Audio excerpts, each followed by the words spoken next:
What is up yo mga paps? It's me again, JK. Balik para sa inyo. Yung vlog natin ay bago na naman tayo i-diagnose ito. That's Durango. Vehicle won't start. So titignan natin kung anong magiging itong sakyan na to. Tinulak lang namin to galing sa labas. So let's go. So ito yung sasakyan natin mga paps, Dodge Durango na 2017 model. Ayan, ang issue nya is engine won't start. So subukan natin kung confirm siya. So wala nga.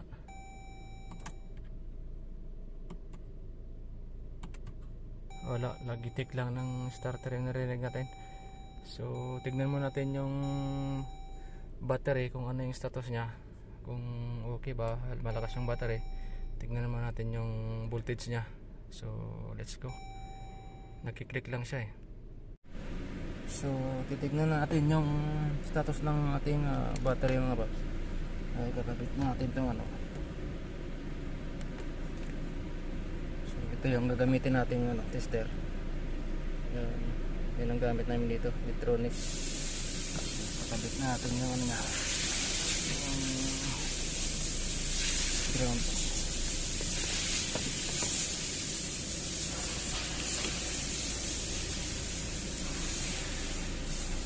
So ayan, tingnan natin kung okay yung status ng battery natin para may idea rin kayo. So select battery test, PCK 700. So ang rate niya is 730. Sibukan natin. Yan. Next. Okay. Check. Clamp connection daw. So ayan.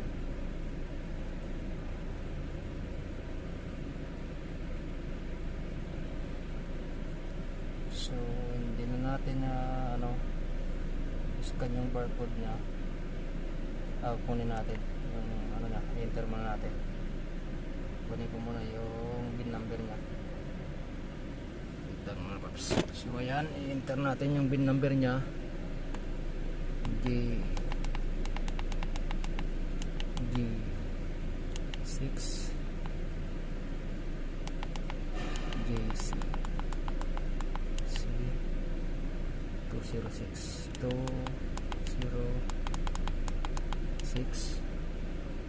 845 45, and then enter natin. Ayan, so measured pa na CCE nya is 481. Good pa naman sa good recharge siya. So wala tayong ito. So okay to, i-recharge lang natin. Ayos pa yung battery natin. So okay, tingnan natin yung starter natin kung anong magiging status nya. Let's go.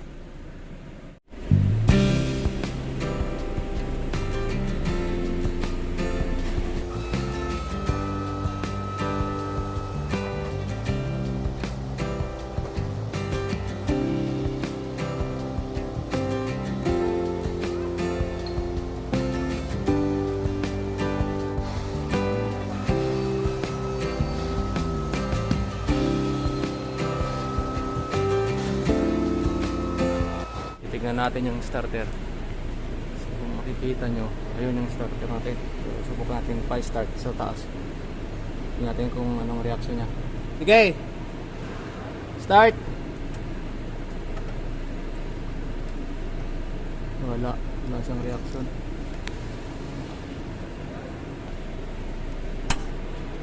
Sige! Ayan, nagkiklik lang siya kung maririnig nyo yung click na. Sige! Wala, starter to mga paps. So babakbasin natin to, tatanggalin natin siya dyan. Titignan natin kung anong magiging problema sa loob ng starter. So tama na.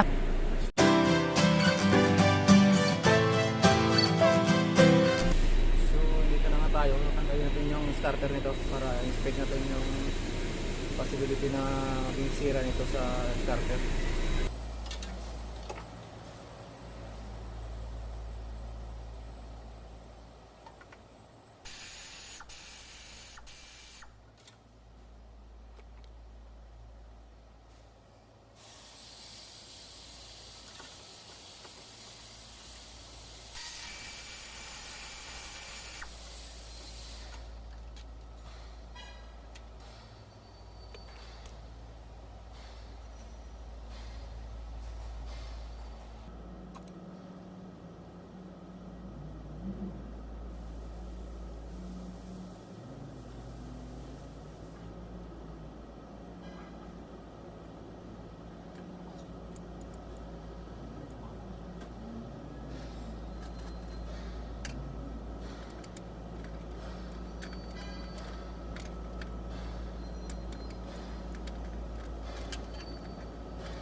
Starter natin mga mekaniko, medyo mahirap-hirap tanggalin kasi merong differential sa harap ito. Medyo baklasin natin, tingnan natin kung anong magiging issue nito sa loob. So let's go.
Mga paps, ito siya, kung makikita nyo, ayan, sunog yung mga carbon, kung makikita ito, ayan, so, sunog siya, ayan yung kadalasan ano ito, pagka hindi mandar, ayan, ubos na, ubos yung carbon, saka yung ano ito, dito is talagang ano siya, sunog na yung baho ng amoy. Ayan, makikita nyo itong mga ano ito, ayan, sunog na sunog, umitim na, kaya hindi talaga andar na yung sakyan natin. So ayan, ito na mga palibot na ito, gusto palibay na ito,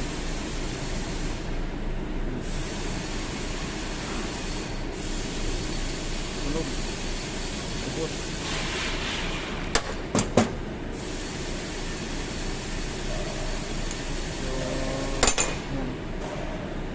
Klaro nyo makita. So ito, itong part na daw umubos na. Ayan, nabasa na so ayan, sunog.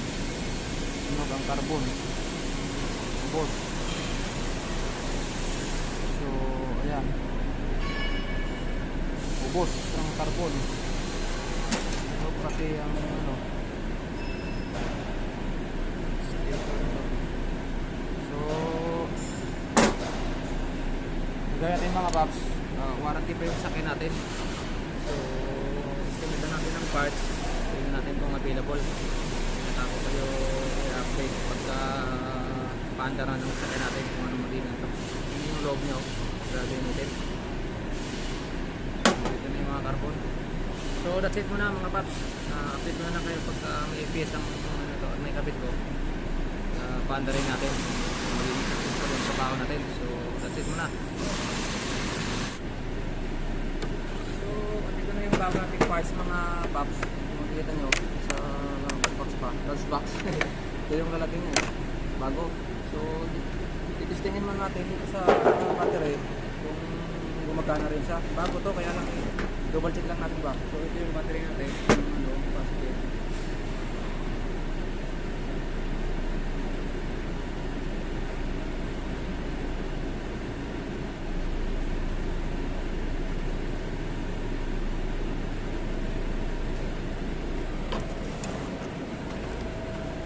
Ayan.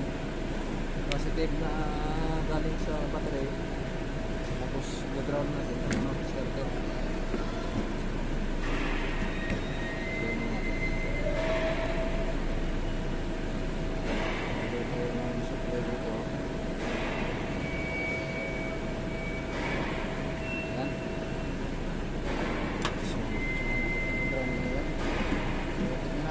Gana siya mga kapsa. Let's go. Yan. Kung makikita nyo, yun na yung ito, pinipitik. Yan ang bago sa atin. Yan. So okay, yung start natin. Yan siya. So ikakabit na natin to para malaman natin yung sakyan kung okay din siya doon. So, okay. Yan. So, kakabit na natin itong bago.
So, papaandarin natin itong ginawa natin mga paps. Tingnan natin kung okay na yung tingnan natin yung starter. Subukan natin paandarin ngayon.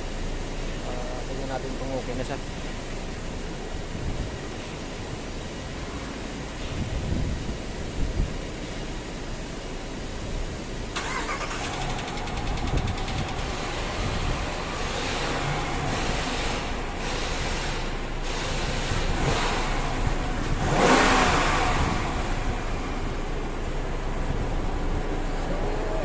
Mga paps, mandar na siya, okay na.